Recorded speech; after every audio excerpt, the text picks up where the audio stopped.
इन्हें horror stories YouTube channel में आपका स्वागत है। मैं हूँ सत्य द्विवेदी। सुनिए आज की भूतिया कहानी। मेरा नाम अनामिका शर्मा है। मैं एक सामाजिक कार्यकर्ता हूँ। मेरी शादी पटना में हुई थी। शादी के 2 साल बाद ही मेरा तलाक हो गया था। अब मैं अपने मम्मी पापा के साथ पुणे में रहती हूँ और मैं एक संस्था के साथ जुड़ी हुई हूँ जो घरेलू हिंसा के शिकार होने वाली महिलाओं की मदद करती है। शादी टूटने से कोई भी महिला खुश नहीं रह सकती है, लेकिन शादी करके जुल्म सहने से अच्छा है कि हम अकेले ही रहें। आज मैं आपको एक भयानक कहानी बताती हूँ जिस वजह से मेरा तलाक हुआ था। वैसे तो मेरे पति मेरा बहुत ही अच्छा ख्याल रखते थे, लेकिन जब उनको गुस्सा आता था तो वो एक अजीब इंसान बन जाते थे। उनकी आवाज भी भारी हो जाती थी, लेकिन मुझे ऐसा लगता था कि उनके गुस्से की वजह से उनके अंदर ऐसा बदलाव आ जाता है, लेकिन ऐसा बिल्कुल नहीं था। उनके ऐसे भयानक रूप के पीछे की सच्चाई कुछ और ही थी। एक रात को मैं और मेरे पति सो रहे थे, तभी अचानक मुझे महसूस हुआ कि मेरे पति लंबी लंबी सांसें ले रहे थे और नींद में ही बोल रहे थे कि मुझे माफ कर दो, अब बस करो, अब बस करो, मुझे अब छोड़ दो। जो भी हुआ है उसमें मेरा कुछ भी कसूर नहीं है। ये सब सुन के तो मेरे रोंगटे खड़े हो गए। मैंने तुरंत ही उनको जगा दिया और पूछा कि क्या बात है, आपसे कौन सी भूल हुई है, आप नींद में क्या बोल रहे थे। मेरे पति बात को टालने की कोशिश कर रहे थे और कुछ भी बोले बिना ही सो गए। मैंने फिर से वही सवाल किया। उस समय वो गुस्से में आके मुझे एक जोरदार चांटा लगा दिए। ये पहली बार हुआ था कि उन्होंने मुझ पर हाथ उठाया था।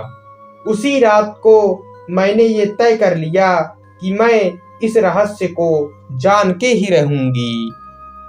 दूसरे दिन मैंने अपनी सास से उनके बेटे की कसम दिलाकर सारी सच्चाई के बारे में जान लिया कि हमारी शादी से पहले मेरे पति की दूसरी लड़की के साथ सगाई हो चुकी थी और 3 महीने के अंदर वो सगाई टूट गई। सगाई टूटने के कारण उस लड़की ने पंखे से लटक कर खुदकुशी कर ली थी और वो लड़की अब प्रेत बनकर मेरे पति को परेशान कर रही थी।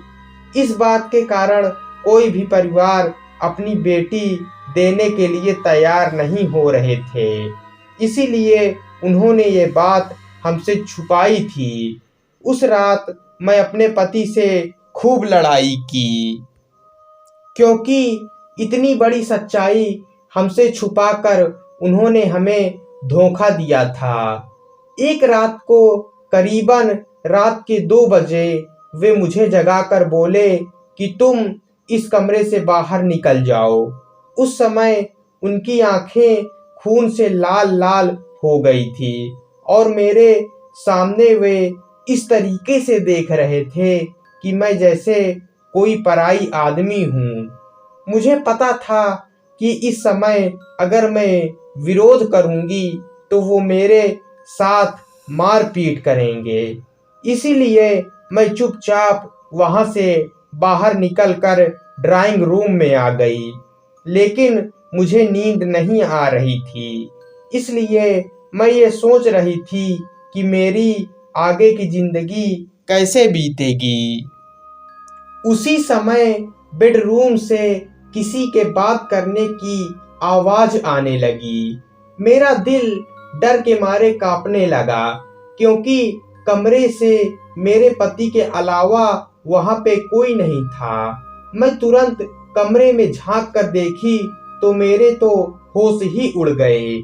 हमारे कमरे के पंखे पर लाश लटक रही थी और मेरे पति लाश के नीचे बैठ के जोर जोर से रो रहे थे और पास में खड़े हुए एक परछाई से बात कर रहे थे। ये सब देखने के बाद मुझे तो चक्कर आने लगे। मैंने तुरंत ही मेरे सास और ससुर जी को उठाया और बेडरूम का दरवाजा खोलने के लिए कहा। थोड़ी ही देर में मेरे पति बेडरूम से बाहर आ गए और अपनी सारी बातों से फिर गए और उस समय कमरे में कोई नहीं था। मैं दूसरे ही दिन अपने मम्मी पापा के यहाँ चली गई और सारी बात बता दी। मेरे पापा मुझे एक साधु के यहाँ ले गए। मैंने उन साधु बाबा को सारी बात बता दिया। तब उन्होंने जो कहा वो एक चौंकने वाला रहस्य था। उन्होंने मेरे पति की कुंडली देखकर बताया कि जिस लड़की के साथ तुम्हारे पति की सगाई टूट गई थी वो तुम्हारे पति और घर वालों के सताने के कारण मर गई थी और तभी से वो लड़की एक प्रेत बनकर उन सब से बदला ले रही है।